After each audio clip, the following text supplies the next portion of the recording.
2 men, 1 ring, $40,000 that bought someone's silence.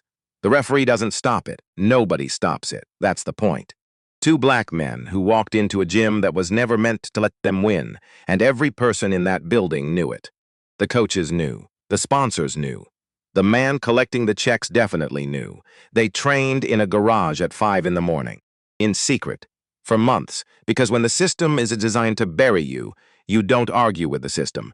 You become something the system never accounted for. The bell rings. The knee gave out on a Tuesday, not slowly. Not with warning signs Damon could have spotted and prepared for. Just 1 second he was in the air, fingers reaching for the rim in the final playoff game of his junior year. And the next second the floor was rushing up to meet him, and something inside his right knee made a sound like a green branch snapping in winter. He heard it before he felt it. Then he felt everything. The crowd noise dropped, not all the way, just enough that Damon could hear his own breathing, loud, ragged, coming too fast. He was on his back on the hardwood, and the gymnasium lights were too bright, and somewhere above him a referee was blowing a whistle that seemed to come up above a swimming pool. His teammate Deshaun got to him first, then the trainer, then Coach Bridges, who crouched down with that expression coaches get when they already know the answer but haven't said it out loud yet. "Stay still. Don't move it." Dame wasn't moving anything. Couldn't. He stared up at the lights. Big industrial fluorescents. The kind that hum if the gym gets quiet enough. They were humming now. He was 21 years old. He had been playing organized basketball since he was 6. 15 years, more than half his life. Every early morning, every summer, every gym in every cities they traveled to for tournaments. His body knew this game the way it knew how to breathe. And in the span of maybe 2 seconds, on a Tuesday night, in front of 400 people, it was over. Reese found out the same way he found out most things about his brother. He felt it. They were twins. 21 years of the same birthday, the same bedroom growing up, the same long silences at the dinner table when something was wrong and nobody wanted to say it. Reese had been in the library that night, 40 minutes away, finishing a paper on behavioral conditioning patterns, and at some point he stopped typing, put his hands flat on the desk, looked at the wall, waited. His phone rang 4 minutes later. He drove to the hospital without being asked, arrived before their parents did, sat in the waiting room with his coat still on, read the same paragraph of a magazine 17 times without absorbing a single word. Like when the doctor came out and said ACL, complete tear, surgery required, 6 to 8 months minimum. Reese nodded like a man receiving information he already had. What he didn't know yet was that the scholarship committee would meet 3 weeks later. That the language in Damon's athletic agreement would leave very little room for interpretation. That the words scholarship rescinded pending recovery timeline would arrive in an email on a Wednesday morning while Damon was still on crutches and still had a surgical drain and still hadn't slept more than 4 hours as a stretch. What they didn't know was that the knee was just the beginning. 3 months after the surgery, Damon Carter was living in Atlanta. Reese had transferred his final year to Georgia State. Practical decision. Easier to finish the degree there, he said. Better program for what he was studying, he said. Both of those things were true. Neither of them was the real reason. The apartment was small. 2nd floor of a building that smelled like someone had once cooked something with a lot of garlic and given up halfway through. 2 bedrooms, 1 bathroom, a kitchen that could fit exactly 2 people if neither of them moved their arms too much. Damon's room had a window that looked out at the parking lot. He spent a lot of time at that window. The knee had healed, mostly. The surgeon said he was 90%, which sounded good until you understood that in basketball, 90% is the difference between being on the floor and being in the stands. He could run, could cut, could jump, just not the way he used to. And he had spent also being exactly the way he used to be that he had no idea what to do with what was left. Reese watched this from across the apartment with the careful attention of someone trained to observe behavioral patterns. He didn't push, didn't give speeches, didn't print out inspirational quotes and stick them to the refrigerator. He just kept showing up, kept making coffee in the morning, kept leaving the television on at a low volume so the apartment didn't feel like a waiting room. And then one afternoon in October, 4 months after the surgery, he put a flyer on the kitchen table between Damon's coffee mug and a bowl of cereal that had gone soggy. Pinnacle MMA and kickboxing. Open enrollment, all fitness levels welcome. Damon looked at it. No, you haven't tried it. I don't need to try it. You need something to do that isn't staring out that window. I like that, Damon. Silence. Somewhere outside, someone backed a car out too fast and hit a speed bump. Damon picked up the flyer. Read it, put it down. I'm not fighting anybody. It's a gym, not a street corner. I said no. Reese poured himself coffee, sat down across from his brother. Didn't say anything at that since saying anything. He'd learned a long time ago that with Damon, silence did more work than words. Let the idea sit there. Let it breathe. Don't push it toward the door. Just leave it in the room and wait. 4 days later, Damon put on his shoes at 7 in the morning. Fine, he said. 1 week. Reese already had his jacket on. Pinnacle MMA sat in a converted warehouse space off Peachtree Industrial, wedged between a tire shop and a smoothie franchise that always seemed to have a line out the door. The sign outside was clean, black lettering on white. Professional. The kind of sign that meant someone had paid real money for it. Inside, the space was bigger than it looked from the street. 3 heavy bags along the left wall, a full-size boxing in the center. 2 matted areas for grappling. Mirrors on the east wall, floor to ceiling, the kind that make everyone look simultaneously better and more exhausted than they actually are. Rope ladders. Resistance bands hung on hooks. A whiteboard near the entrance with the week's schedule written in blue marker. Someone's handwriting that leaned hard to the right, like it was always in a hurry. The smell hit first. Sweat and rubber, and something antiseptic underneath it. The smell of a place that took seriously. Damon stood in the doorway for a moment, took it in. The class in progress was intermediate level, maybe 20 people, mixed ages. The instructor at the front was running them through a combination, jab, cross, body hook, and calling out corrections without breaking rhythm. He had the easy authority of someone who had been doing this long enough that it didn't require effort anymore, just presence. That was Ray Kowalski, 55 years old, built like a filing cabinet, gray at temples. A jaw that looked like it had been assembled from spare parts and didn't quite line up at the center. He had the kind of face that had been hit a lot and had opinions about it. He spotted Damon and Reese near the door and raised 2 fingers without stopping his instruction. Be with you in a minute. They waited. Reese looked around, filed things away. Damon watched the class, and that's when he saw them. 2 guys near the back, moving through the combination with a looseness that didn't match the rest of the class. Not because they were doing it wrong, because they were doing it so right that they'd stopped thinking about it. Automatic. Economical. The kind of movement that takes years to stop looking like movement and start looking like intention. Tyler Brock was 25 and built like someone had drawn him from memory. Wide shoulders, long arms. The face of someone who had always been told he was exceptional and had decided to believe it completely. He wore his black belt like other people wear a watch, casually. The way you wear something you stopped noticing a long time ago. Garrett Wynn was shorter, thicker. The kind of build that suggested he had never needed speed because he had always been able to just go through things instead of around them. His black belt had a frayed end, which meant he'd earned it long enough ago that it had started to show wear. Neither of them was looking at Damon and Reese, but Damon had the distinct and immediate feeling that they knew exactly where he and Reese were standing. Kowalski handled their enrollment himself. Friendly, professional, efficient. He walked them through the waiver, the schedule, the pricing tiers. He had a practiced warmth that felt genuine enough, the kind of warmth that worked on most people. Reese listened, nodded at the right moments, asked 1 or 2 questions. His eyes around the gym at a pace that didn't quite match the casual expression of his face. Damon filled out the paperwork. White belt. Beginner level. Complete novice, he wrote, because it was true. Whatever physical ability he had, whatever coordination and conditioning 15 years of basketball had given him, this was not his world, and he knew it.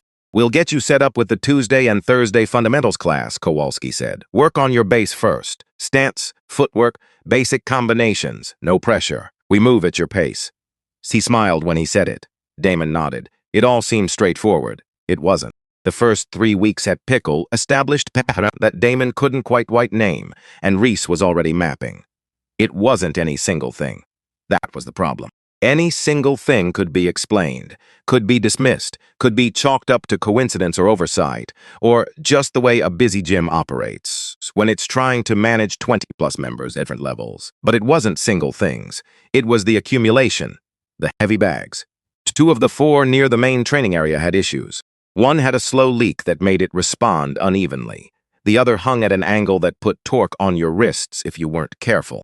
Damon and Reese were consistently directed to those 2 bags. Tyler and Garrett used the others every time. Without discussion. Without anyone pointing and saying you there, those 2. Just the pattern existed and repeated, and nobody named it. The partner rotations. When Kowalski paired up the beginners for drill work, Damon found himself matched with students who were slightly too far ahead. Not enough to be obviously wrong, but enough that every drill became damage control instead of actual learning. Reese got the same. Meanwhile, Tyler and Garrett, when they weren't partnered with each other, rotated through the advanced students. Clean matches, productive pairings, the kind that build skills, the corrections. Kowalski would move through the class during drills, stopping to adjust people's form, offer tips, reposition a guard. He stopped at Damon maybe once per session, briefly, generically. Tyler got 3 or 4 stops, long ones, real ones. The kind where Kowalski's voice dropped to that instructor tone, specific, technical, actually invested. None of it was provable. All of it was real. Reese saw it by the end of week 1. He didn't say anything to Damon yet. He kept attending, kept observing. He had learned in his coursework that documenting a pattern required time, required repetition, required the discipline to watch something happen multiple times before you opened your mouth about it. Damon felt it without naming it. He just thought he wasn't good at this, that he was behind, that everyone else had been doing this longer, and he needed to catch up. He worked harder. Showed up 15 minutes early. Asked questions. And every time he asked a question, Kowalski gave him an answer that was technically correct and practically useless. The kind of answer that sounds like instruction, but leaves you in exactly the same place you started. Tyler started at day 11. It wasn't dramatic. That was the thing about Tyler Brobick. He understood the value of subtlety. He had grown up in rooms full of men who got what they wanted without raising their voices, and he had paid attention. The Tuesday class. Partner sparring at the end. Kowalski moved people into loose pairs, and Tyler materialized in front of Damon like he'd always been there. Mind if we work together? It was phrased as a question. It wasn't a question. Damon looked at him, read the face, the easy smile, the relaxed postures that was not actually relaxed at all. He had played enough basketball to recognize the stillness of someone who was already calculating their next 3 moves. Sure, Damon said, because what else do you say? You're the new guy. He's a black belt. Saying no makes you look afraid. And Damon Carter had never once in his life let himself look afraid, even when he was. The sparring started. Ty pulled his punches, visibly, professionally pulled them. Controlled contact, everything by the book. Kowalski was watching from 12 feet away, and Tyler was absolutely aware of this. But there are ways to hurt someone that leave no visible evidence. The angle of a redirect that puts your partner's shoulder into its own socket at just the wrong degree. The footwork that's technically legal, but constantly positions your partner to be off balance. The combinations that are designed not to land hard, but to land right. To catch the floating rib, the solar plexus, the spot 3 inches below the ear, where a clean hit makes the world go sideways for a moment, even through a mouthpiece. Tyler knew all of these things. He used them, and when Damon stumbled, caught off balance by the 3rd redirect in 4 minutes. Tyler caught him by the arm, steadied him, and said loudly enough for Kowalski to hear, "Good effort. Weight distribution's off. Keep working at it. Helpful. Encouraging. The language of mentorship." Damon looked at him. Tyler smiled. Garrett started on day 14, less subtle than Tyler, which was predictable. Garrett Wynn had never developed a talent for subtlety because he had never needed one. Tyler was the architect. Garrett was the construction crew. The Thursday class. Reese was the one Garrett chose that day, Toll. Reese noticed immediately that Garrett's concentration of controlled contact ran about 30% hotter than everyone else in the room. Reese didn't react visibly. Took the hits, filed them away. After back to the Damon was quiet for 2 blocks. Then, "You okay?" Reese adjusted his gym bag on his shoulder. Define okay. Did he hurt you? Nothing that'll show tomorrow. A pause. He's testing us. I know. Tyler's doing the same to you. I know. Kowalski sees it. Damon stopped walking. Reese stopped 2 steps later. They stood in the parking lot under a light that made everything look slightly orange and wrong. "You sure about that?" Damon said. Reese looked back at the gym door. The lights inside were still on. Through the narrow window beside the door, they could see Kowalski at the front desk, writing something down, relaxed. "I'm sure," Reese said. Damon started walking again. He didn't say anything else. But his jaw was set in the way it got when he was deciding something.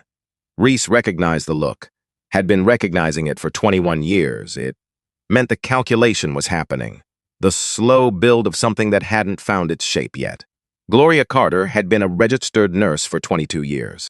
She had worked emergency departments, long-term care, surgical recovery, pediatrics. She had seen the full range of what bodies look like when something is wrong. The obvious things and the quiet things. The things people show and the things they hide. She drove down from Nashville at the end of October, officially to bring Reese a box of textbooks he'd left at the house and to drop off a slow cooker that Damon had never once used but had theoretically wanted. She was there for 45 minutes before she said anything. She was helping Damon put slow cooker in the cabinet above the refrigerator when she caught his forearm, turned it slightly toward the light without asking permission. A small bruise on the outside of the wrist. Not fresh. 4 days old. She didn't make a sound, looked at his face. He was already looking at her with the expression he'd had since he was 8 years old when he didn't want her to know something. A careful blankness that had never once actually worked on her. She let go of his arm, put the slow cooker in the cabinet, climbed down from the step stool, said nothing. Waited until Damon left the kitchen to check his phone in the other room. Then she went to Reese, who was sitting at the kitchen table pretending to read something on his laptop. "Reese." He closed the laptop. "Yeah. Tell me what's happening." Not a question. Reese looked at her for a moment. Did the internal calculation, weighed the options, arrived at the only answer that made sense, he told her. Not everything. The shape of it, the gym, Tyler, Garrett, the pattern. Kowalski watching and not watching at the same time. The way it was designed to be unprovable. The way it was working. Gloria listened without interrupting. Her face did not change expression during any of it. This was something Damon had never been able to do, wear the listening face instead of the reacting face. Reese had learned it from her. When Reese finished, she was quiet for several seconds. Then she stood up from the table, picked up her purse. "I'll be back in the spring," she said, sawed. "Call me every Sunday." She went to Damon's room, said goodbye in there, low voices. Damon came out looking like a man who had just been in for something without being told what it was. His mother hugged him at the door, held on 2 seconds longer than usual. Then she drove 3 hours back to Nashville. That night she sat at the kitchen table with Solomon. Solomon Carter ate dinner at the same time every night, had done so for 30 years. A habit from the military that had survived everything after. 2 kids, a rebuilt knee of his own, the particular quiet that settles into a house after children leave for the last time. He was finishing his food when Gloria sat down across from him and told him what Reese had said. Solomon listened, did not ask questions, did not interrupt, did not change expression. When she was done, the kitchen was quiet for a while. Solomon pushed back from the table, stood up, put his plate in the sink, went to the garage. Gloria heard boxes moving, the scrape of something heavy on the concrete floor. Then nothing for a while. Then Solomon came back. He was carrying a metal box, the kind with a clasp latch, Army surplus green. The sticker aside from a base in Georgia that had been decommissioned 15 years ago. He put it on the kitchen table between them, did not open it, sat down, poured himself more coffee. Gloria looked at the box, looked at her husband. "You knew this was going to happen," she said. Solomon wrapped both hands around his mug. "Not this, but something." And he drank his coffee. "And I've been waiting," he said, "to find out what kind of something." Back in Atlanta, the November class schedule shifted. Kowalski announced a modified structure, more emphasis on sparring integration, pairing intermediate and beginner students more frequently for what he called accelerated development. It sounded reasonable. It put Damon and Reese in contact with Tyler and Garrett 4 days a week instead of 2. Session 9, a Thursday. The drill was a controlled defensive exercise, 2 attackers, 1 defender. The kind of thing that looks clean in the manual and gets complicated fast in practice. Kowalski matched Damon as the defender, Tyler and Garrett as the 2 attackers. For instructional purposes, the session began normally. Kowalski called corrections from the side. A few other students watched between their own rotations. Everything visible, everything professional. But the first exchange ran 6 seconds longer than Kowalski's timer called for. As the second exchange, Tyler's redirect found the spot on Damon's ribs it had found 3 weeks earlier, the floating one. The one that didn't show on the outside. And Garrett was not having a measured night. He had an energy that ran too hot. The kind of energy that comes from somewhere outside the gym and doesn't get left at the door. Damon took the third hit wrong. Hip not set, weight too far back. Garrett's follow-through caught his shoulder and turned him, and then the buzzwall was there. He went down, not unconscious, not even close. But the room tilted for a moment, and his knee, the healed one, the 90% one, sent up a flare of something that wasn't pain exactly, but was the midst of pain, which is sometimes worse. He was on the floor for maybe 4 seconds. Kowalski was 3 meters away. He called a water break, walked to the Maya board on the other side of the gym, picked up a marker, wrote something that had nothing to do with what had just happened. Damon lay on the mat, stared up at the ceiling, the industrial lights, buzz that hum when things get quiet enough. They were humming now. He breathed, in, out, counted it down the way his college trainer had taught him when the knee first happened, before the surgery. When breathing was the only thing he could manage, Reese appeared in his peripheral vision, crouched down, didn't ask if he was okay. They both knew it wasn't the right question.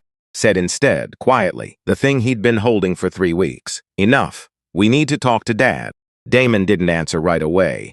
He was looking at the ceiling, at the lights, feeling the specific cold clarity of a decision forming, not the hot one. Not the decision to cross the gym right now and say what needed to be said to Tyler Brock's face. That one he'd been pushing down for 25 days. The other one, the one that was slower and heavier, and went somewhere he couldn't quite see yet.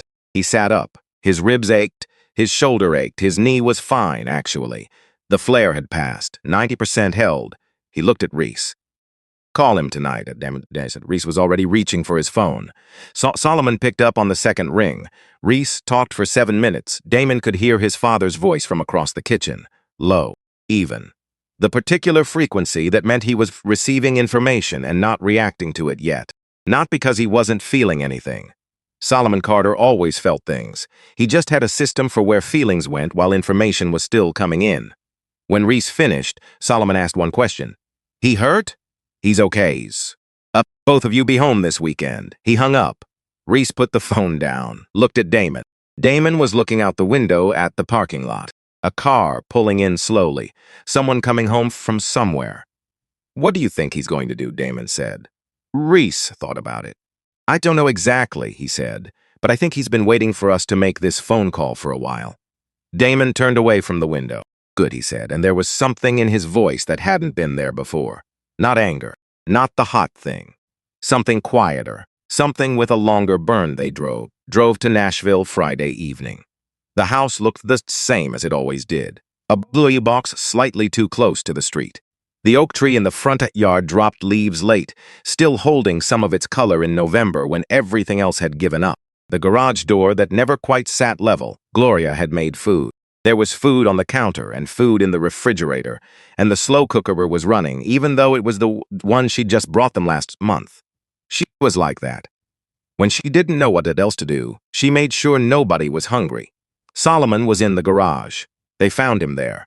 He had cleared the center of the space, moved the truck to the street, pushed the shelving units back, rolled up the mat he used for stretching in the mornings. The floor was open. A bare bulb overhead because the garage light had been out for 6 months and nobody had fixed, and the bare bulb threw shadows that made the space feel bigger and smaller at the same time. The metal box was on the workbench, open now. Inside, a pair of training gloves, the leather worn soft from use. Military issue, the kind that hadn't been standard equipment in 15 years. Solomon stood in the center of the open floor. He looked at his sons for a long moment. Neither of them said anything. Sit, he said finally, not pointing at anything, just the floor. So they sat on the floor of the garage, 21-year-old men sitting cross-legged like they were 8 again, and Solomon's sat across from them. He didn't start with the gym. Didn't start with Tyler Brock or Kowalski or any of what Reese had told him on the phone. He started with Fort Bragg, 1999, a story he had never told them before. Not a war story, not a hero story, a different kind. The kind about what happens to a man when the room he walks into was designed before he arrived to make sure he understood where he stood. The kind about learning the difference between fighting because something is on fire inside you and fighting because you know exactly what you're fighting for. He talked for a long time. Damon didn't move. Reese didn't write anything down. Outside, the November wind moved through the oak tree and the leaves that were still hanging let go of the branches one at a time. When Solomon finished, the garage was quiet. He reached back to the workbench, picked up the gloves, held them out. "Not tonight," he said. "Tonight you listen. Tomorrow we start." Damon reached out and took the gloves. They were heavier than he expected, and lighter. Both the same time, Solomon started on Saturday morning. No announcement, no warm-up speech, agenda written on a whiteboard. He was just in the garage at 6:45 when Damon and Reese came downstairs. And the floor was clear, and the bare bulb was on, and he was standing in the center of the space with his coffee, like a man who had been there for a while and didn't mind. Gloria was in the kitchen. She didn't come out to watch. That was intentional. She had said what she needed to say to Solomon the night of the phone call, and she trusted him the way she had trusted him for 23 years, completely and without needing to supervise it. Solomon looked at his sons. "You've been learning how to take hits," he said. "Not a question." "Yeah," Damon said. "Stop that." He put his coffee down on the workbench, picked up 2 pairs of focus mitts, tossed one pair to Reese. "Hold these. Stand there," he pointed. "Damon, stand here." No preamble, no explanation of what they were about to do, just position and begin. Military economy. The understanding that the doing teaches faster than the telling. The first thing Solomon showed Damon had nothing to do with hitting. It was breathing. Specifically, how your breathing changes when you're afraid, and how that change telegraphs everything to the person across from you. How a fighter who controls Brzezinski controls his timeline. How Tyler Brock had been reading Damon's exhales for 3 weeks and timing his redirects to land in the gaps. Damon didn't know this was happening. He did now. Again, Solomon said, "Breathe out on the step, not after. On." Damon did it wrong 4 times. 5th time, something clicked. Solomon saw Squinty's shoulders drop a 1/4 inch, watched his weight settle, the difference between standing on top of your feet and standing through them. He nodded once. Again. They worked 3 hours that first Saturday. No sparring, no combinations. Just the fundamentals that Pinnacle had never actually taught. The ones underneath the techniques. Breath, weight, delete, distance. The geometry space between 2 people and how to read it before either person moves. Reese held mitts and observed and said almost nothing. He was not a fighter by instinct the way Damon was, but he was a student by instinct in a way Damon would never quite be. He watched Solomon the way he watched his professor, not for what they were saying, but for what the saying revealed about how they understood the problem. What Reese was watching was not a man teaching kickboxing. It was a man teaching survival, specific survival. The kind that comes from understanding that the person across from you is not your opponent, in the way a game has opponents. They are a system, and systems have patterns, and patterns have interruptions, and the interruption is where you live. After, Solomon made eggs, Gloria made coffee.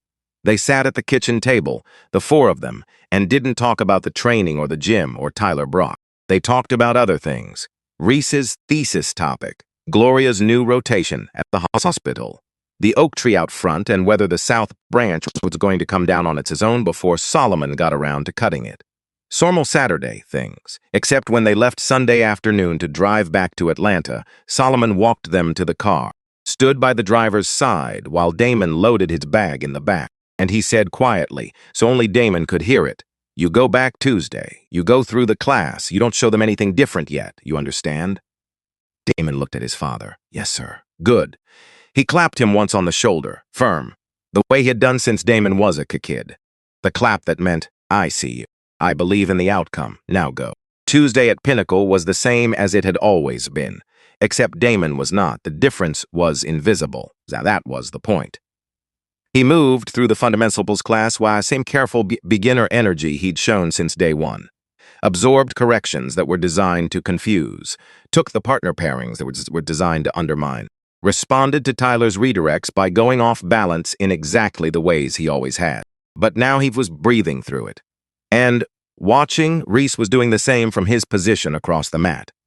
They didn't exchange looks, didn't need to. 21 years of Reese watching Damon in every room they'd ever shared had calibrated something between them that operated below the level of visible communication. Tyler noticed nothing different. Garrett noticed nothing different. Kowalski noticed nothing different. That was the first real victory. Small, invisible, but real. What Reese noticed in those same weeks had nothing to do with the training floor. It had to do with the walls, specifically the plaques on them, the framed photos, sponsorship banners along the upper edge of the east wall that you didn't really look at until you had a reason to look at them. Equipment company, a local sporting goods chain, a foundation with a corporate logo Reese didn't recognize. He wrote it down. Then he went home and spent 4 hours on his laptop. The Brock Family Foundation. Established 2019, Edward Brock, founder. Primary charitable focus, youth sports development in the greater Atlanta area. Public filings available through the state nonprofit registry. Annual reports posted on the foundation's website, current through last fiscal year. Reese read all of them. Then he went back to the gym's website, the About page, the sponsor section. A paragraph about Pinnacle's commitment to community development and the partners who made their programs possible. The Brock Family Foundation was listed. A platinum-level partner, no dollar figure given publicly. Reese knew how to find dollar figures that weren't given publicly. His thesis advisor had spent an entire semester teaching her students how to triangulate financial information from adjacent public records. Equipment purchase, disclosures, insurance filings, facility upgrade permits pulled through the county building department. It took him 11 days. Not dramatic, not a sudden revelation. Just 11 days of methodical cross-referencing. 3 library databases, 2 phone calls to the County Permit Office where he identified himself as a graduate student doing research on local business infrastructure, which was technically true, and a lot of coffee going cold while he stared at numbers that were starting to tell a story. $40,000, not all at once, staged over 8 months. Equipment grants, facility improvement contributions, a youth outreach program that had, as far as Reese could determine, never actually run any youth outreach. The money moved from the Brock Family Foundation to Pinnacle MMA through channels that were legal and documented and entirely normal-looking if you didn't know what you were looking at. In exchange, Tyler and Garrett trained at Pinnacle at no monthly cost. Their private session fees, which for competitors at their level would typically run several $100s per month, were absorbed as in-kind contributions from the gym. Their tournament entry fees, their equipment, all of it documented as Pinnacle promotional expenses. Kowalski didn't look the other way because he was careless. He looked the other way because he was paid to. Sri sat with this for 2 days before he told Damon. He needed those 2 days to make sure he wasn't seeing something that wasn't there. To check the numbers again, to look for the alternative explanation that made everything innocent. He was trained to look for it, to not assume the worst reading until you genuinely tested the good ones. The good ones didn't hold. He told Damon on a Wednesday night, sat across from him at the kitchen table with his laptop open and walked him through it, slowly, without editorializing. Damon listened, didn't interrupt. When Reese finished, Damon sat back in his chair, stared at the ceiling for a moment. So Kowalski knows, he said, he's always known. And there's nothing we can do about it right now. Not yet. Damon brought his eyes back down, looked at Reese. You have all of this written down somewhere safe? Reese tapped the side of his head and backed up 3 places. Damon nodded, stood up, went to the refrigerator, got water, stood at the counter for a moment, looking at nothing in particular. Okay, he said, just that, okay. Reese closed the laptop. We're going to need help. I know, not Dad. Dad's teaching us how to survive in the room. What we need now is someone who knows what it's like to be in that room from the inside. Damon turned around, looked at his brother. You have someone in mind? Not a question. Reese had been sitting on the name for a week, waiting for the right moment, which was this moment. Ezra Banks. Ezra Banks was not hard to find. He was hard to approach. There was a difference. He lived in a house in West Atlanta that had a porch that needed painting and a garden in the side yard that didn't. The garden was meticulous, actually. The kind of careful that spoke to what a person did with their hands when they needed to do something with their hands. He was 54. had been a professional kickboxer for 11 years, ranked in the top 10 nationally for 4 of those, before everything stopped in 2001. What happened in 2001 was not a secret exactly. It just wasn't something people brought up in his presence. Reese brought it up on the first visit, directly, not as an accusation, as context. He'd done enough research to know that Ezra Banks responded to directness more than he responded to tact, and that opening with anything other than the truth would end the conversation before it started. "I know what happened 25 years ago," Reese said. They were on the porch. Ezra had not invited them inside. He was in a chair, and they were standing because he hadn't offered them chairs, which was itself a statement. "I'm not here because of that.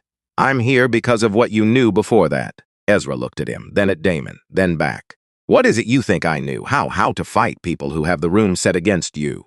A long pause. "No," Ezra said. They left. Second visit, 5 days later. Reese went alone this time. They agreed with this, loudly. Reese let him finish disagreeing, and then explained, simply, that Ezra Banks had spent 25 years building a specific and carefully maintained privacy, and that showing up with the person whose face was part of the ask would feel like pressure. And Ezra Banks did not respond well to pressure. Damon stayed in the car. Reese knocked. Ezra opened the door and looked at him and said, "I told you no. I know. I have one question. 1. If 25 years ago someone had sat down with you, someone who knew what it actually cost to go the wrong way, would you have wanted that?" Ezra said nothing for a long time. "You need to leave," he said. Reese left. He sat in the car with Damon, and they drove back in silence, and Reese stared out the passenger window at Atlanta, going by and thought about the expression on Ezra Banks's face in the moments before the door closed, not anger. Something else. Something that had layers. "Third time," Reese said. He said no twice. He said no with a different face the second time. Damon glanced at him. "That's your evidence? His face? I study faces professionally." Damon drove. "Fine. Third time. Third visit." A week after the second. This time she came with no argument, no research printed out, no case being made. He knocked. Ezra opened the door, and Reese said, "You're not going to tell them anything they won't find out on their own. The only question is whether they find it out with you or without you, and which version of that you can live with." He stopped talking. Ezra Banks stood in his doorway for a long time. The garden was over his ill shoulder, visible through the side yard, whatever was growing in the late-season beds. Something with dark green leaves that needed tending.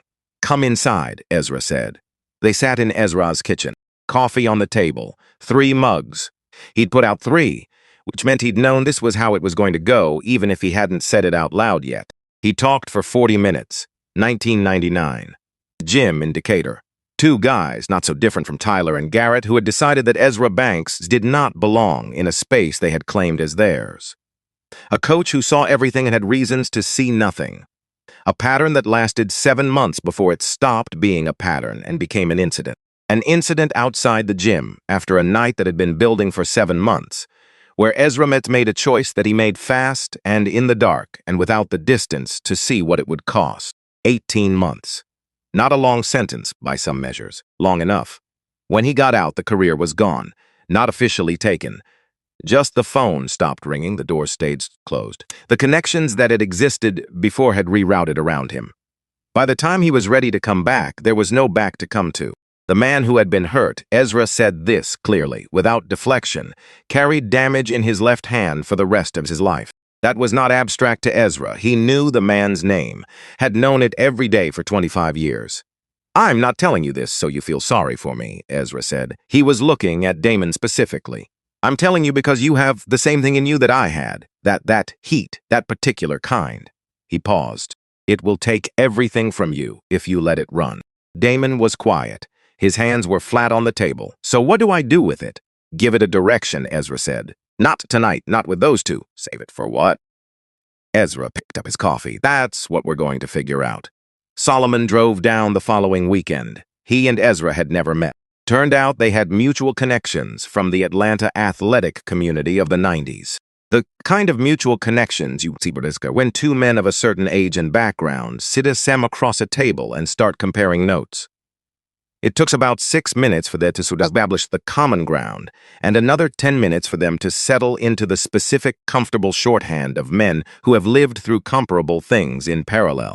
Gloria had packed Solomon a bag for 3 days. He slept on the couch in the apartment, didn't complain about it, was up before Damon every morning, which Damon found genuinely unsettling, because Damon had always thought of himself as an early riser.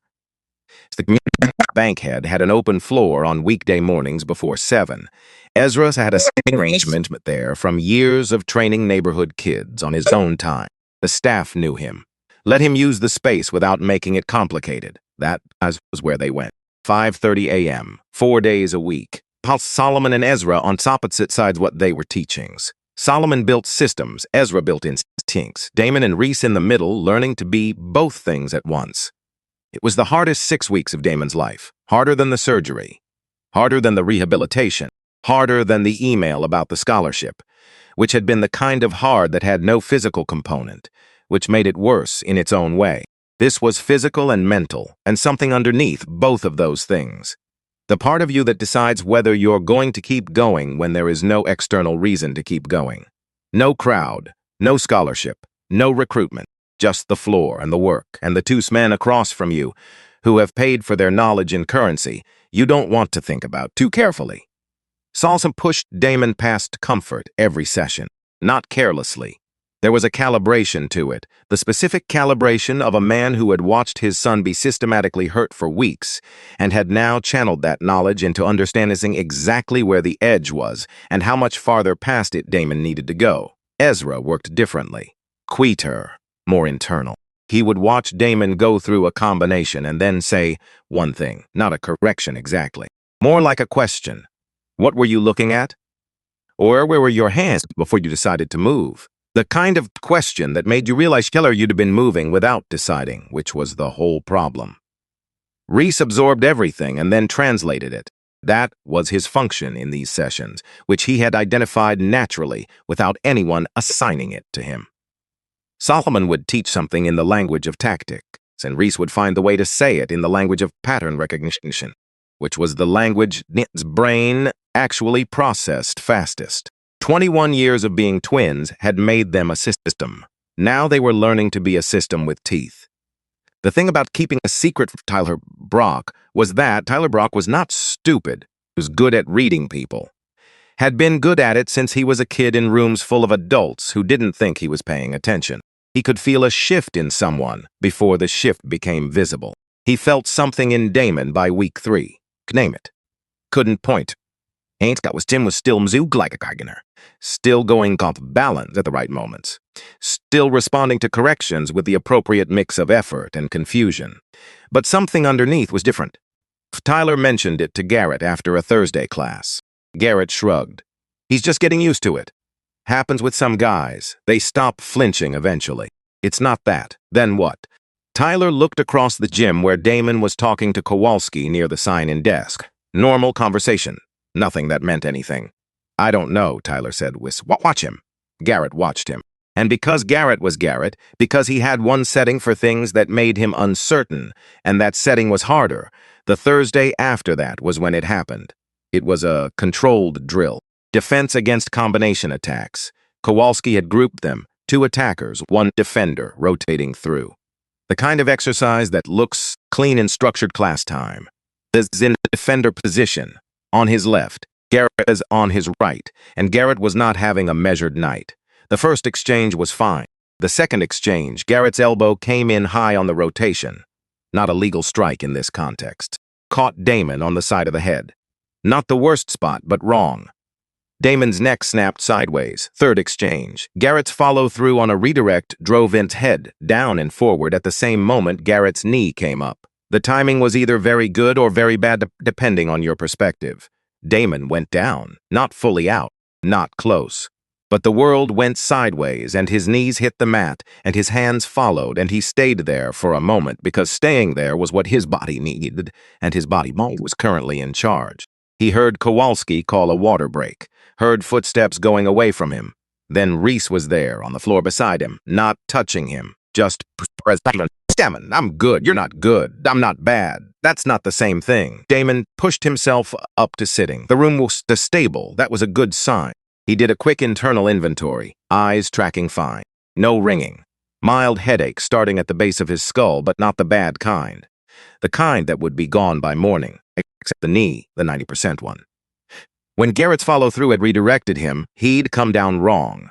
Not badly, but his right knee had taken impact at an angle it didn't love, and it was currently reminding him of this. Not the old injury. He knew the difference between those two pains, but not nothing.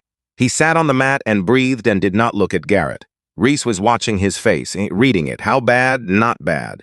Precautionary. What does that mean? It means, Damon said quietly, that I need to get it looked at. Gloria drove down the next morning. She didn't ask. Reese called her at 9 p.m. and told her what happened, and she said, I'll be there by 8 and hung up. She was there at 7:45. She assessed the knee in the kitchen, asked the questions, did the movement tests. Her face was the listening face, the one that didn't give anything away while information was still moving in. It's not the ACL, she said, likely a minor lateral strain. Rest, ice, don't do anything stupid for 10 days. It doesn't need Damon. He stopped. She looked at him for a long moment. It doesn't need more intervention, but you need to be honest with me about what's happening in that gym. He looked at his hands, then at Reese, then back at his mother, and he told her. All of it this time, not the shape of it like Reese had told her before. The whole thing, the specific things. Tyler's redirects and where they landed. Garrett's escalation, Kowalski, and the water break. What Reese had found about the $40,000, Solomon's training, Ezra, the plan that was forming. Gloria listened to all of it. When he finished, the kitchen was quiet. She stood up, went to the window, looked out for a moment, turned back around. You have 5 weeks, she said. What? Before the holiday break. You have 5 weeks. Then I'm pulling you both out of that gym, regardless of what's happened. She said it evenly, not a threat. A fact, 5 weeks. Damon nodded. That night she called Solomon. Damon heard it from his room, not the words, just the rhythm. The specific cadence of two people who know each other well enough to say important things efficiently. It was a short call. When it ended, the apartment was quiet. Then Reese knocked on his door, opened it without waiting for an answer, sat down on the edge of the desk chair. Mom just told Dad, Reese said. I heard. He's coming down next weekend with Ezra. They want to accelerate. The same Simon was lying on his bed looking at the ceiling. The same ceiling he'd been looking at for months, but it looked different now. Not because anything about the ceiling had changed. 5 weeks, Damon said. 5 weeks, Reese confirmed. Neither of them spoke for a while. Reese. Yeah, the Houston Regional Open. That's 5 weeks out. Reese was quiet for a moment. I know. Tyler and Garrett are registered. I saw the bracket posted on the community board at Pinnacle. I know that too. Damon turned his head to look at his brother across the room. You already looked into it. I looked into it 2 weeks ago. And open division, no belt restrictions. A pause, we're eligible. The ceiling, the sound of traffic from outside tapering off as the night got later. That's where we do it, Damon said. Not a question, not exactly. Reese looked at him for a long moment, the particular look that meant he was running the full calculation. Risks, outcomes, what they knew and what they didn't, what could go wrong and how wrong it could go. Then he nodded, once. That's where we do it, he said. Solomon arrived Friday evening. Ezra came separately, pulled up 20 minutes after Solomon in a truck that needed a new exhaust, parked it next to Solomon's on the street, and the two men stood outside for a moment, talking low before coming in. Gloria had made food. More than 4 people needed. They ate at the kitchen table, and the conversation was deliberate. Not about the plan, not yet, about Damon's knee. Solomon asked specific questions and listened to the specific answers. About Reese's thesis, Ezra, it turned out, had opinions about behavioral psychology in athletic contexts, which surprised Reese and visibly pleased him. After the food, after the table was cleared, after Gloria went to bed, she had a long drive back in the morning. The 4 of them went to the garage. Solomon stood in the center, Damon and Reese across from them. 5 weeks, Solomon said. 5 weeks, Damon said. Walk me through what you know about their fighting styles. Reese talked for 15 minutes. Tyler first. The tendencies, the tells, the moments where his technique became automatic enough that it stopped being responsive and started being predictable. Garrett, the aggression. The way he compensated with power when he was uncertain. The right knee that Reese had noticed dropping on the pivot for 6 weeks. Solomon and Ezra listened, asked questions, asked more questions. When Reese finished, Solomon looked at Ezra. Ezra looked at Damon. "You know what's at stake," Ezra said. "Not a question. Yes. Not just the gyms, not just those two." He paused. "You walk into that ring at your level with their history, and you better than they expect. Not a little better. Completely different category. I know. Because if you go in there angry, I know," Damon said. "Steady, no heat in it." Ezra studied him for a moment, then nodded up. He picked up the focused mitts, tossed them. "Look at Damon. Show me where you are," he said. Damon moved to position, set feet, found his breath, let it out on the step. His weight settled. His shoulders dropped a 1/4 inch. Ezra watched this, and something shifted in his face. Small, but real. "Good," he said, and they began. The 5 weeks had a texture. Not the way time usually passes, not in days that pile up without individual weight. Each week had specific things that happened in it, and those things accumulated into a different kind of person than the one who had started. Week Solomon worked Damon on the lateral movement sequences that Reese had identified as Tyler's primary vulnerability. The pivot hesitation. The half-second window after a combination where Tyler's feet reset before his hands did. Solomon ran him through the counter 17 times in one session until it stopped being a counter and became a reflex. Week 3, Ezra worked Reese on something Reese hadn't expected to work on. Not technique. Presence. The specific problem of being the calm one in a situation designed to make calm people invisible. How to be impossible to dismiss without being loud about it. Week 4. Damon went back to Pinnacle for the last time. He needed to. Not for any tactical reason. Just for the reason that you don't get to understand what you're leaving until you see it one more time with new eyes. Tyler ran the same sequences. Garrett pushed the same edges. Kowalski stood at the same distance and watched the same way. Damon took it, all of it, breathed through it, went off balance exactly when he was supposed to. But this time he wasn't inside the experience the same way, he was observing it. The way a person observes a building from across the street when they already know the floor plan. After class, Tyler fell into step beside him toward the exit. "You're getting better," Tyler said. Damon looked at him. "Thanks. Slow progress, but it's there. Appreciate it." Tyler studied him for a moment, looking for something. The thing he'd been unable to name for weeks. He didn't find it, because Damon had gotten very good at not showing it. "See you Thursday," Tyler said. "Sure," Damon said. He didn't come back Thursday, or ever after that. Week 5. 1 week before Houston, Solomon called from Nashville on a Sunday afternoon. Damon picked up. "How's the knee?" "Solid. Honest. Solid, Dad. Ezra had me on lateral cut yesterday. No issue." A pause. The particular Solomon Carter pause that meant he was weighing something. "I'm not going to be there," Solomon said. Damon stopped moving. He'd been pacing to kitchen. Went still. "Work situation. Can't get away." Another pause. "Ezra will be there. Your mother's coming." Damon processed this. "You're supposed to be there. I know, Dad, I know." And then, "Quieter. You don't need me there. You haven't needed me there since week 3. You know that. The kitchen.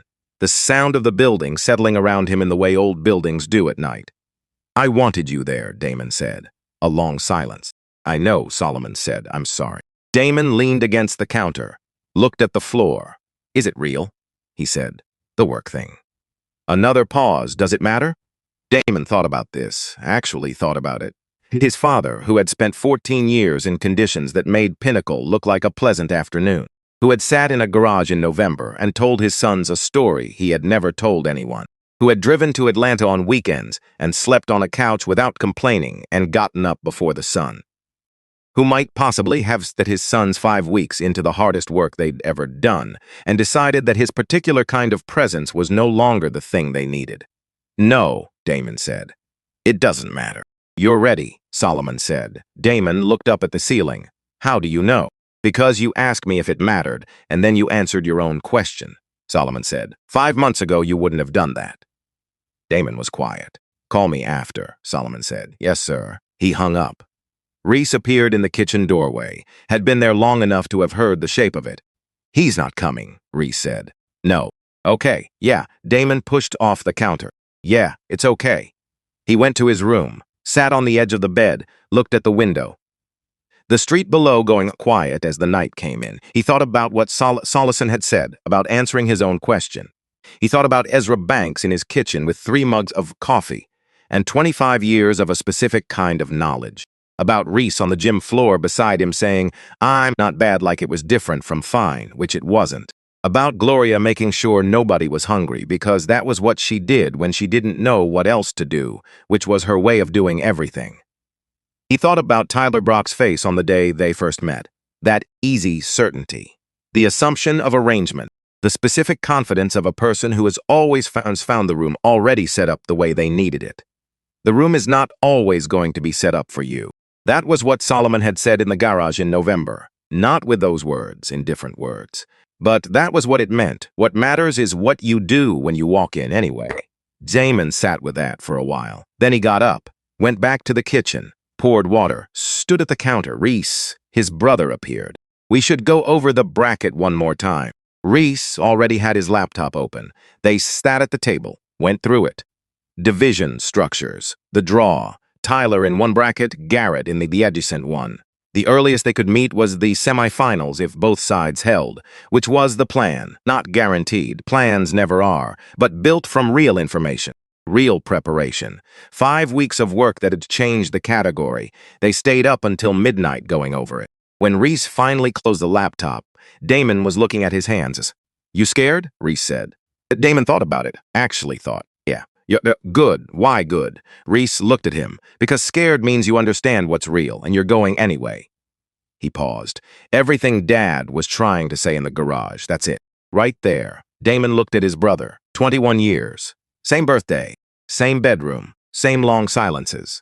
"I know," he said. And he did. Houston in December had a specific quality to it. Not cold. Not the way Nashville cold, the way Atlanta got cold. Houston in December was something else. A dampness that sat in the air without committing to rain, a gray sky that couldn't decide what it wanted to do and settled for doing nothing. The kind of weather that made everything feel slightly provisional, like the day itself was still making up its mind. Damon noticed it when they pulled into the parking lot of the Houston Regional Athletic Center at 6:48 in the morning. Tournament check-in opened at 7. He'd been awake since 4:30. Not anxious waking, just done sleeping. His body had decided that was enough and there was no arguing with it. Reese was already up when Damon came out of the hotel bathroom, sitting at the small desk by the window with his notebook open, not writing, just sitting with it open, looking at the gray outside. "You sleep?" Damon said. "Some liar." Reese almost smiled. "Some is not zero." They drove to the venue in Gloria's rental car. She was in the back seat with 2 travel mugs of coffee she'd made in the hotel room with the in-room machine, which produced something that approximated coffee the way a photograph approximates a person. She handed them forward without saying anything. Ezra Banks was already in the parking lot when they arrived. Standing by his truck, the one with the exhaust problem they had heard from the far end of the lot, with his hands in his jacket pockets and his eyes on the building. He turned when Gloria's rental pulled in, nodded once. That was it. No speech, no final words of preparation. No moment where everything that had happened over 5 weeks got compressed into something quotable. Just a nod, which was, Damon understood now exactly right. The Houston Athletic Center smelled like every athletic venue Damon had ever been in. Floor wax and old rubber, and the specific undertone of competitive anxiety that accumulated in spaces like this over years of use.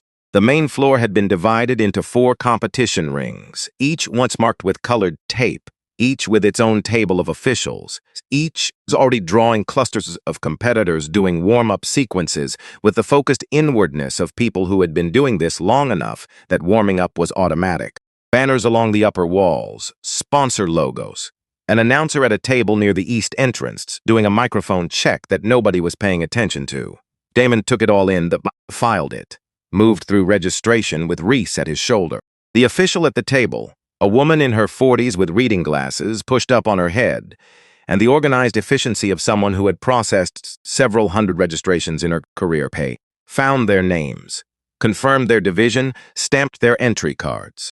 Open division, no belt restriction. She looked up at them when she stamped the cards, looked at the cards again. "You boys sure about the open division?" she said, not unkindly. "Just checking." "Yes, ma'am," Damon said. She stamped them, moved on. They found Ezra near ring 3. He was watching the early warm-up rotations with his arms crossed, and the still attention of a man reading something in a language he was fluent in. He didn't look at them when they arrived, kept his eyes on the floor. Garrett's over by Ruktuki, sir. Tyler's not here yet. How does Garrett look? Reese said. Like Garrett, a pause loose. Overconfident, already talking to people he doesn't need to be talking to. Ezra glanced sideways. That's useful. Damon looked across the floor, found Garrett near the ring 2 officials' table. He was in conversation with another competitor, gesturing, laughing at something. The body language of a man who considered today a formality. He thinks this is going to be like Pinnacle, Damon said. Yes, Ezra said. Let him. Tyler Brock arrived at 7:52. Damon knew without looking. He heard the shift in the room, not dramatic. Just the small recalibration that happens when someone who carries a certain kind of gravity enters a space. A few heads turned. A few conversations adjusted. Tyler came in with his father. Edward Brock was 58 and built like a man who had once been athletic and had spent subsequent decades in offices. He was wearing a jacket that probably cost more than the tournament entry fees for every competitor in the building combined. He moved through the space with the particular ease of someone accustomed to rooms arranged for his comfort. Tyler moved differently, focused. The casual arrogance of the gym replaced here with something more concentrated. He was a competitor. Whatever else he was, whatever the $40,000 and the protected position at Pinnacle said about him, he was a real competitor. Damon had known this since week 2, had planned for it since week 3. Tyler's eyes moved through the room with practiced efficiencies, found Damon, held for 2 seconds. Something moved across his face and, not surprise, more like confirmation. Like he had half expected him hadn't, and now both halves were reconciling. He looked away. Damon looked away. Gloria appeared at his elbow, with her hand briefly on his arm. A firm press. Don't read into it, she said quietly. Eyes forward. I'm fine. I know you're fine. Eyes forward anyway. The draw went up at 8:15. Reese studied it for 90 seconds. Came back. I go first, he said. Ring. 9 a.m. guy named Peters. Intermediate level. Been competing 2 years. Like a strong right hand. Slow on the pivot. Tyler? Ring 3-9-15. Opponent from out of thought. High-level competitor. It's going to be a real match. Reese paused. Garrett is ring 2-9 a.m. Different opponent first round. And us.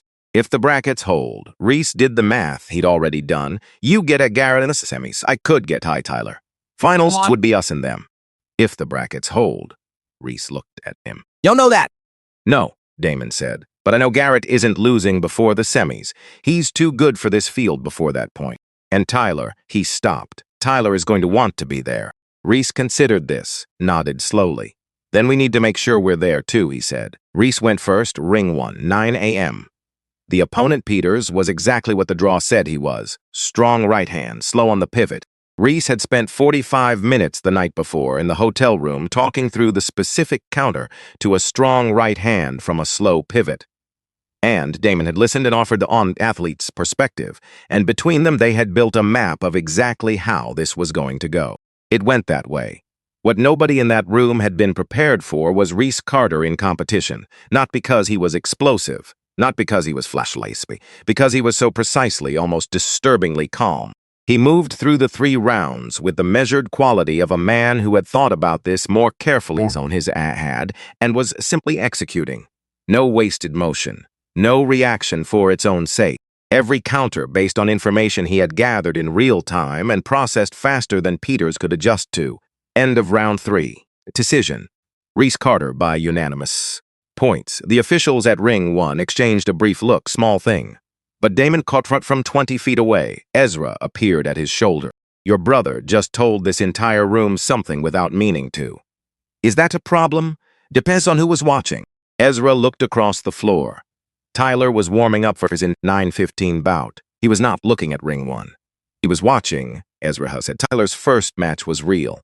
The out-of-state competitor, a guy named Holloway from the bracket sheet, had been doing this for 7 years, and it showed. Tyler had to actually work. First round was close. Second round, Tyler made adjustments and created separation. Third round, he controlled. Decision. Tyler Brock by split points. Damon watched the whole thing from the side of ring 3, with his arms loose at his sides and his breathing even. He was cataloging. Everything he saw confirmed what 5 weeks of preparation had built. Tyler's pivot hesitation, the half-second window, the way his right hand dropped 3 inches on the reset after a combination. Small things, real things, but also Tyler was good, genuinely good. The 7 years showed. The combination work was clean. The ring sense was real. This was not going to be simple. Damon had known that, had planned for the simple version, had trained specifically for the not simple version, because the simple version wasn't the one that mattered. He breathed out on the step. Let it go. Garrett was in ring 2 at 10:30. His semi-final opponent lasted a round and a half before the point differential made the outcome obvious. Garrett was not subtle, had never been subtle. He moved through the match the way he moved through everything. Volume, pressure, forward momentum. He won because he was genuinely good at what he did, and because his style was hard to deal with if you hadn't prepared for it, which most people hadn't, which Damon had. The semi-final draw put them together at 1 p.m. Damon ate a small lunch. The protein bar and banana that Gloria produced for her bag with the efficiency of a woman who had packed for competitions her son had been in since he was 6 years old, even if those competitions had looked different. He drank water, moved through a slow warm-up in the corridor behind the main floor where the lighting was bad and nobody was watching. Ezra was there, watching the warm-up with his arms crossed. After 10 minutes, he said, "Stop." Damon stopped. "What are you thinking about right now?" Damon considered being dishonest about this, decided and against it. Garrett's right knee on the pivot. Ezra nodded. "Good. What else?" His timing on the second combination. He telegraphs the body shot 3 beats early, and he comes in hot when he's uncertain. Uses volume to cover it. So when do you make him uncertain? Early. First exchange, something he doesn't expect. Ezra was quiet for a moment. "What did I tell you about the first exchange? Don't win it. Don't try to win it," Ezra cried. "There's a difference. You're not losing it on purpose. You're investing it. You're buying information with the first exchange that you spend in the second and third rounds." Damon nodded. "Say it back." "The first exchange is information, not points." Ezra looked at him for a long moment. The look Damon had learned over 5 weeks. The one that meant he was checking something that existed below the surface of words. Whatever he was checking, he found it. "Good," he said. "Ring 2, 1 p.m. Damon Carter and Garrett win." But the officials called them in. They met at the center for instruction. Damon looked at Garrett's face and found what he expected, the dismissive confidence, the pinnacle expression, the look that said this is going to go the way it always goes. Garrett didn't bother hiding it, which was, Damon thought, useful. Competitors ready? Garrett was already bouncing on his toes, already moving, already in the mode that meant he was going to come in fast and loud and expect Damon to fold the way he'd always folded. Damon was still, breathing. Begin, first exchange. Garrett came in exactly the way Reese had mapped it. Forward pressure, volume combination. The body shot telegraphed 3 beats early. Damon took the first hit. Not well, deliberately not well. Went off balance in the direction that made sense. Gave Garrett the visual he was looking for. Garrett's face did the thing Damon had predicted. A quick flicker, the recognition. Yes, this is what I expected. This is going to be pinnacle. I've already won this. Exchange ended. Damon was breathing, the gathering what he'd bought, even faster than he'd thought. Good, that was good information. Second exchange, different. Damon didn't come in the same way, changed his angle 3 degrees, enough to alter Garrett's timing assumptions without being obvious about the adjustment. When the body shot telegraphed, Damon wasn't where Garrett expected him. The counter landed clean, not hard, not trying to end anything. Purposeful placement, floating rib, left side.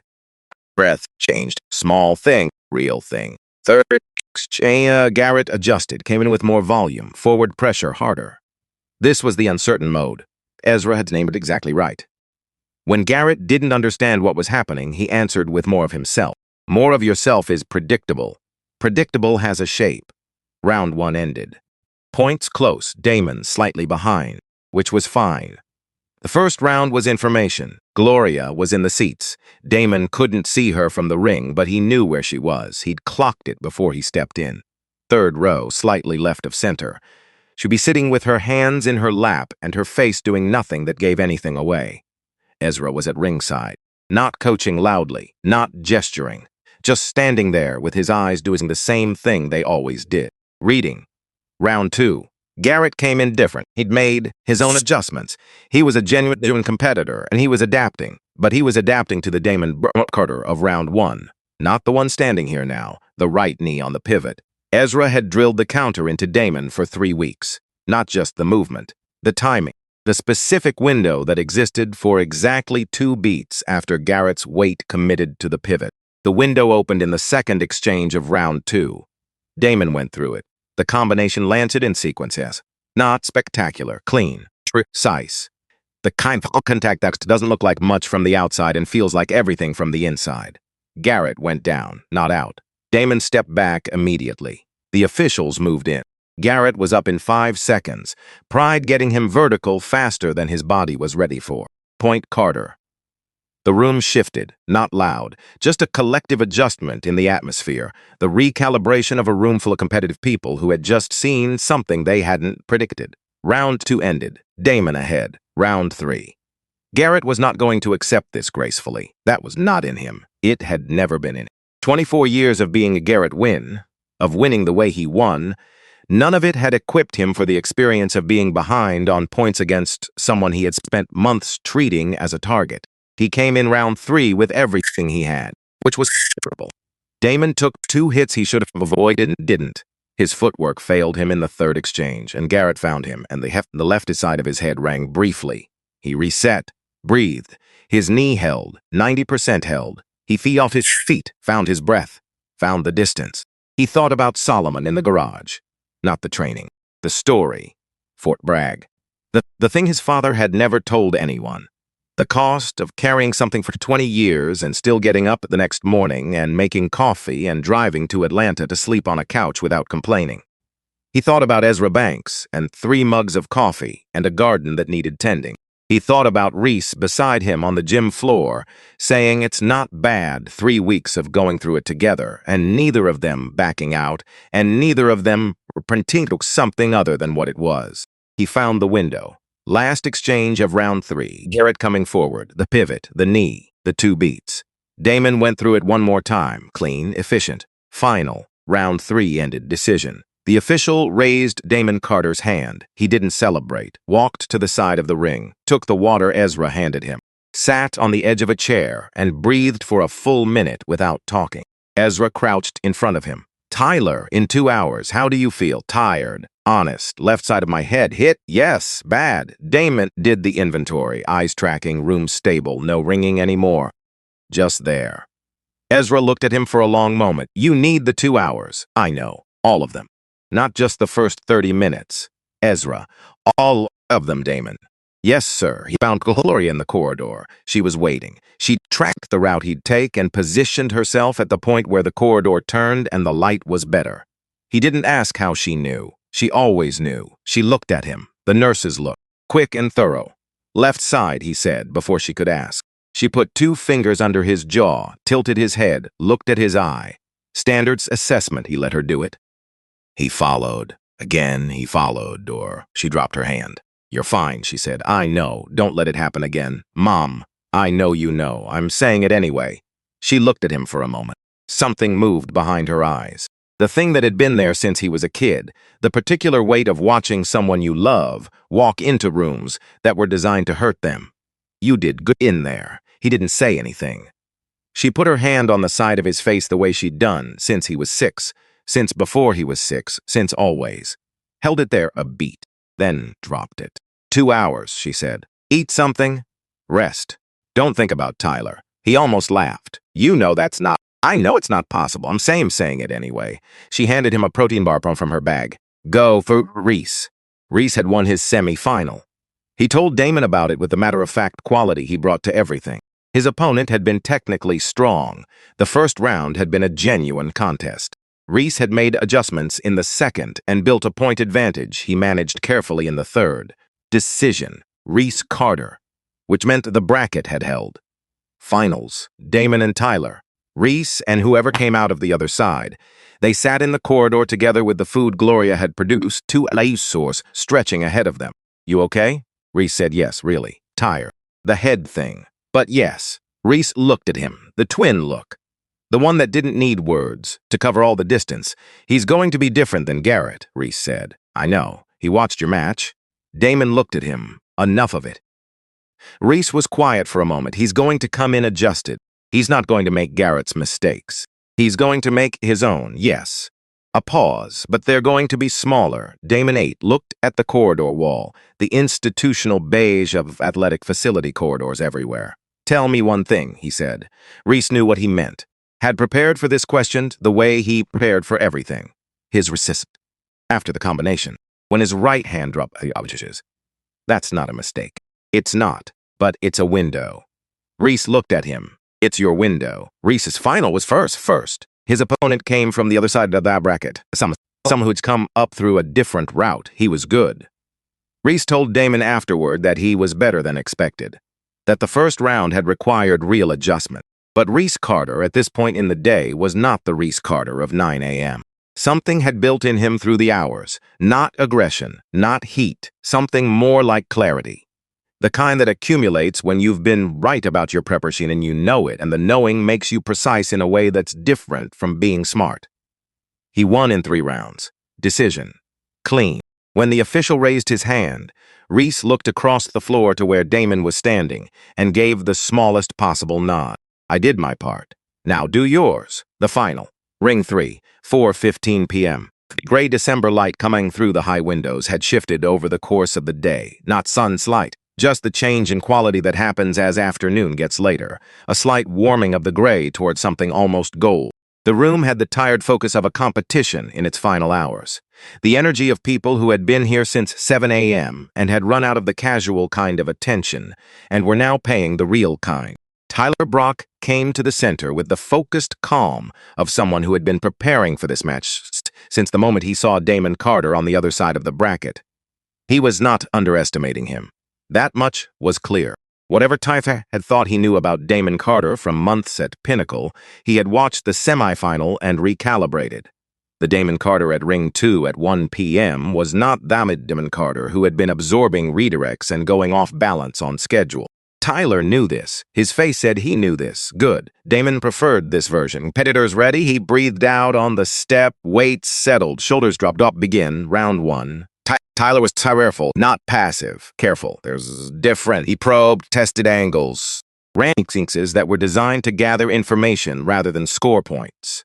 He was doing to Damon what Damon had done to Garrett. Buying information with the first round. Damon let him buy it, gave him the angles he offered, defended well enough to not give anything away, but not so well that it revealed the ceiling. Let Tyler build his picture. The picture Tyler's was building was accurate as far as it went. It didn't go all the way. Round 1 ended close. Tyler slightly ahead. Ezra said nothing between rounds, just handed Damon water. Their eyes met. Ezra's face said, "You know what round 2 is for." He knew. Round 2. Different. Damon came in with the angle change he'd been holding since week 3. The thing Solomon had drilled 17 times until it stopped being a decision and became a reflex, the counter to Tyler's pivot hesitation, the window that existed for exactly 2 beats. Tyler felt the change immediately. His eyes adjusted. His footwork shifted.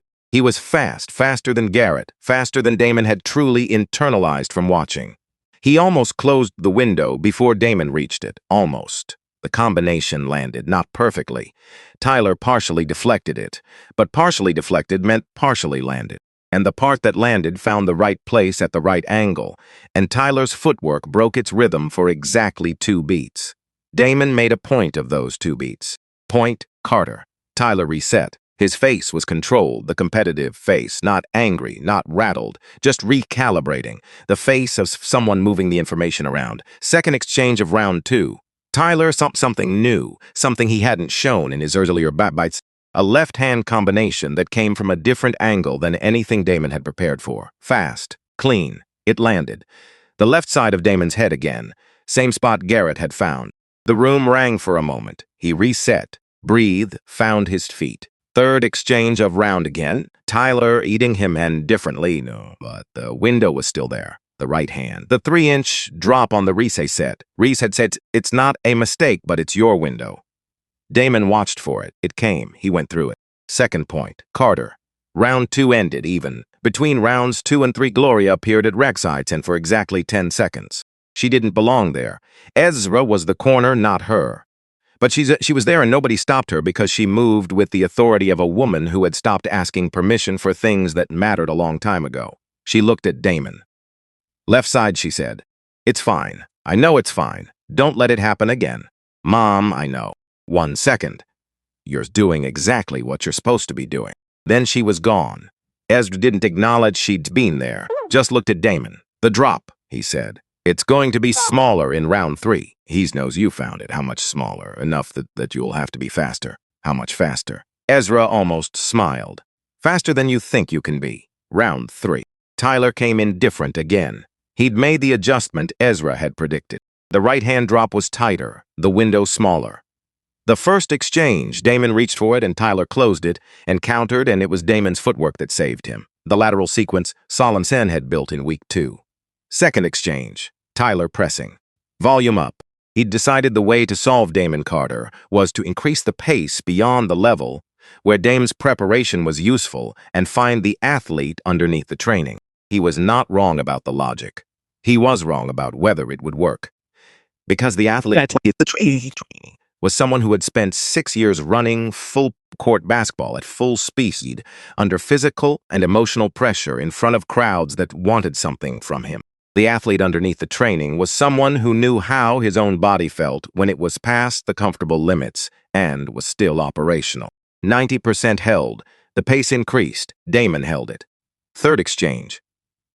Tyler's combination ran long, a beat longer than it should have, the slight overextension of a competitor who needed this exchange to land and pushed a fraction further than his technique fully supported. The window opened, smaller than round 2. Ezra had been right. But there, Damon was faster than he thought he could be. The combination landed full. Clean. The sequence Solomon had drilled. The specific contact points Ezra had spent 2 weeks making automatic. Tyler, not down. Not even close to down. Tyler Brock was not that kind of competitor. But back clearly, visibly in a way the officials saw and the room saw, and the score reflected. Point. Carter. Third round continued. Tyler fighting back. Another exchange where Damon took contact and gave contact, and neither man had what he needed.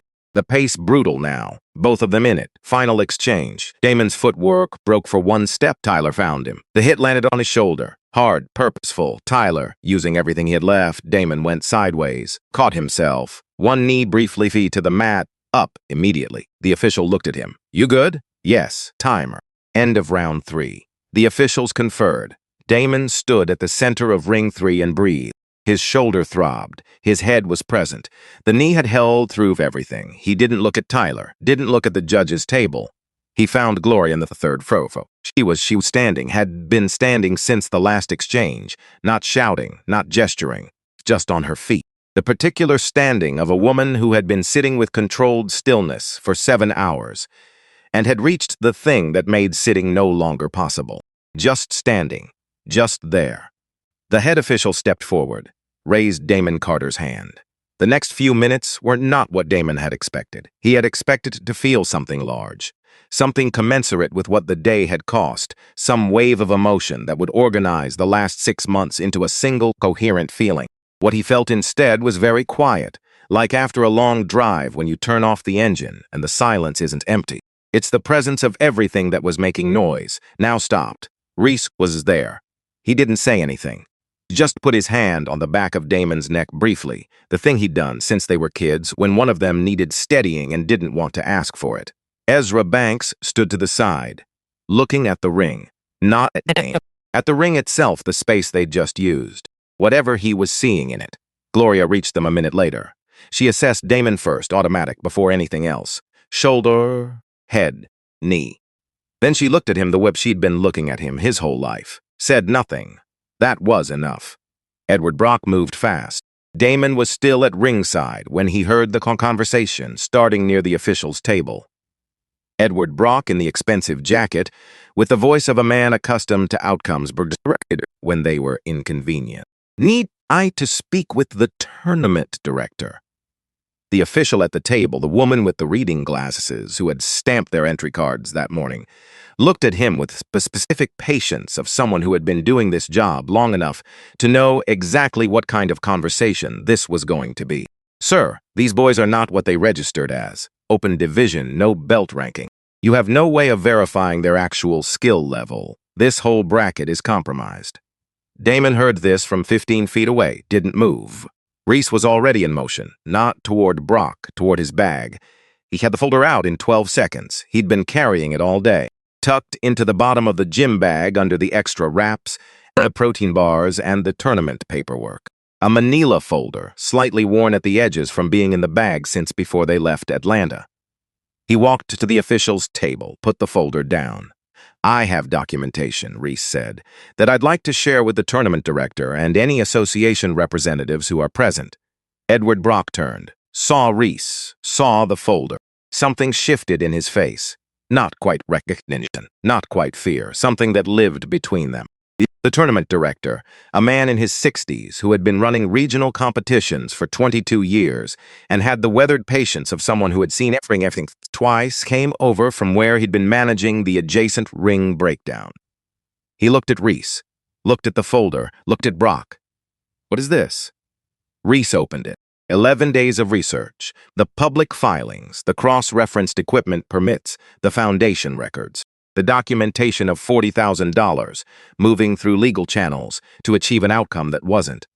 The training fee waivers, the tournament's hump expenses, all of it. Organized the way Reese organized things, methodically, clearly. Source citations on every page. He walked the tournament director through it. Took 7 minutes. Didn't editorialize, didn't characterize, just presented the sequence of documented facts and lets the sequence speak. 2 officials from Ring 3 had drifted over. A man in a windbreaker with a regional association badge who had been working the judge's table came and stood at the edge of the group. Edward Brock began talking. The tournament director listened to him for approximately 90 seconds, then held up one hand. Sir, he said, I've been doing this for 22 years. I know the difference between a result someone disagrees with and a result that should be reviewed. He looked at the folder, then at Brock. These boys competed legitimately in the division they registered for. Their results stand.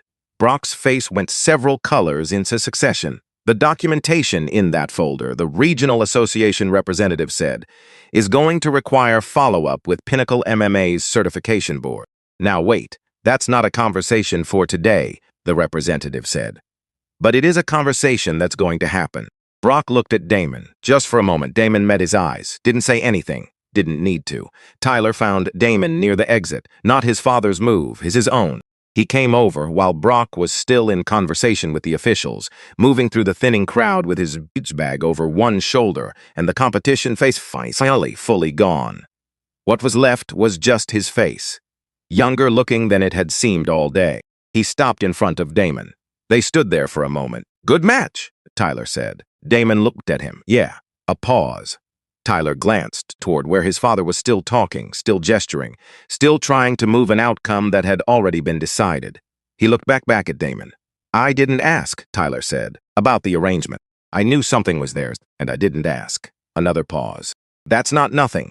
Damon studied him, reading the face, the particular face of a person saying some things they know sounds insufficient, and you're saying anyway because it's what's true. No, Damon said, it's not nothing, not forgiveness. Not absolution, just the acknowledgement of a man who understood the difference between a lie and a choice not to look. Tyler nodded, picked up his bag, walked toward the door. He didn't look back at his father. The drive back to the hotel was quiet. Gloria drove. Reese in the passenger seat, Damon in the back, the gray Houston sky on fully dark by the time they left the facility. The damp December air was on the windshield, not quite rain, the thing it had been all day. The wipers went back and forth in their patient way. Nobody talked for a while. Reese, Gloria said eventually. Yeah, you had that folder in your bag all day. Yes, a pause. When did you put it in there? 3 weeks ago. Gloria was quiet for a moment. In case, Reese confirmed. Another silence. Smart boy, she said. Reese said nothing. But Damon could tell from the angle of Hill's shoulders in the front seat that he was doing the almost smile. Solomon called at 9:17. Damon's was in the hotel room. sitting on the bed with his shoes off and an ice pack on his shoulder, a hizibit of post-game recovery that his body defaulted to without consulting his brain. He picked up on the first ring. "Dad, tell me." So Damon told him. Not the score first. The whole thing. Round by round, what held and what didn't. The left side of his head, his knee, what Garrett had been and what Tyler had been. Reese's folder, Edward Brock's face, what Tyler had said near the exit. Solemn's listened the same way he always listened. Without the sound of breathing almost. Just presence on the other end of the line. When Damon finished, the silence lasted long enough that Damon checked the phone to make sure the call was still connected. It was. "Dad, I'm here." Another pause. "You answered your own questions today," Solomon said. Damon thought about this, about what that meant and what it had cost and what it felt like from inside. "Yeah, that's not a small thing, I know." "Silence, I'm sorry I wasn't there," Solomon said. He didn't say things twice unless he meant them more the second time. "You were there," Damon said. He meant it. He heard Solomon exhale, one breath, long, the particular breath of a man setting something down that he'd been carrying. "Your mother okay?" Solomon said, "She's good." She stood up. A pause. Stood up when the official raised my hand. She was in the third row and she just stood up. Solomon was quiet for a moment. "Yeah," he said, "that sounds right." 3 months later.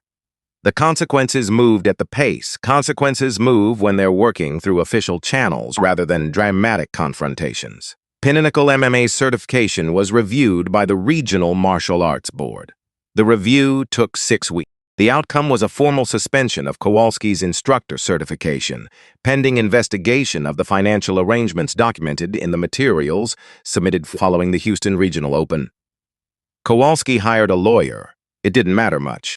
The documentation was what it was and said what it said, and institutional processes, when they have clear paperwork in front of them, tend to follow the paperwork. Pinnacle closed in February. Not dramatically.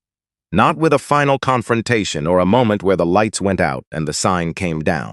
It just quietly became a place that nobody was going to anymore. A few members transferred to other gyms in the first weeks, then more. By the time the official suspension came through, the space was empty, except for equipment Kowalski was trying to sell, and most couldn't because nobody wanted equipment associated with a gym under investigation. Tyler and Garrett received competitive bans from the regional association pending the investigation's conclusion. Neither of them contested it publicly. Edward Brock made noise for approximately 3 weeks through a lawyer of his own, and then stopped. The room had been rearranged. That was enough. Submitted his thesis in March. His advisor called it the most original thesis she'd supervised in 11 years. A journal reached out in April about publication. He called Damon when he got the email, said, "They want to publish it." Damon said, "Of course they do." A pause. "That's it? That's all you've got? What do you want me to say? I told you it was good 3 months ago." "You said it was pretty solid." "That's the same thing." Reese made a sound that was not quite a laugh, but was in that neighborhood. Damon started at the community center in February. The West Side Athletic Coalition, a nonprofit that ran after-school programs, recreational leagues, weekend training sessions. They needed someone to run the youth athletics program on Tuesday and Thursday afternoons. The pay was not impressive. The work was. He took it. The participants ranged from 18 to 22. Old enough to have already decided some things about themselves that weren't true. Old enough to carry the early versions of the weight that gets heavier if nobody addresses it. He recognized the type. He knew what to do with it. Not the coaching part. He'd been coached his whole life and had absorbed more than he'd realized. The other part. The part where someone who had been made to feel like he didn't belong in a certain room looked at Damon Carter and found a person who had been in that room and was still standing. He didn't make speeches about it. He showed up on Tuesdays and Thursdays. That was mostly what was needed. Ezra Banks came to the community center one Thursday in March. Didn't announce he was coming. Just appeared in the bleachers during the afternoon session, sitting with his arms crossed and his eyes doing the thing they always did. Damon saw him between drills. Didn't acknowledge it. Finished the session, sent everyone off. Then walked up to where Ezra was sitting. Sat down next to him. Neither of them said anything for a moment. "Good group," Ezra said. "Some of them, the one in the red shoes." Damon had been watching that one all month. "Yeah, he's carrying something." "I know." You going to address it. I'm going to keep showing up on Tuesdays and Thursdays. Ezra was quiet for a moment, then nodded. That's the right answer. They sat there for a while, the gym emptying out, the squeak of sneakers fading, the late afternoon light coming through the high windows, the way it does in places that have seen a lot of people work toward something. Ezra. Yeah, thank you. Ezra looked at him, the look that had layers, the one Damon had learned over 5 weeks at 5:30 in the morning. Don't thank me, Ezra said. Use it. He stood up, put on his jacket, walked toward the exit. At the door he stopped, didn't turn around. Same time next week, he said. I want to see how the kid in the red shoes develops. He left. The metal box was on the kitchen table when Damon and Reese drove to Nashville for Easter. Solomon had put it there. When they arrived, it was just sitting between the fruit bowl and the salt shaker, like it had always lived there. Like it wasn't the same box from the garage in November that had started everything. They ate dinner first. Gloria had made too much food, which was the right amount. They talked about Reese's thesis and the journal and the community center and the oak tree that Solomon had finally gotten around to sit left South Branch from, which had a scar on the trunk that would be there for the rest of the tree's life. After, the table cleared, coffee made. Solomon reached into the box and set the gloves between them on the table, looked at his sons. Damon looked at the gloves, looked at Reese. Reese gave him the small nod. Your call, always your call. Damon looked at his father. Kate him away, Dad, he said. We don't need him anymore, he said it gently, without ceremony. The way you say a true thing that doesn't require decoration. Solomon looked at him, the full look, the one that didn't get used often. The one that meant whatever was happening was being registered somewhere permanent. He picked the gloves up, held them in his hands for a moment, then set them back in the box, closed the lid, latched it. He put the box on the counter behind him, and Solomon saw Carter, who in 30 years of marriage and 2 decades of fatherhood had smiled approximately as often as it rained in November, smiled. That was the whole thing. Right there, that was all of it. He put the box back on the shelf in the garage that night, didn't lock it, just left it there, in case anyone else ever needed it.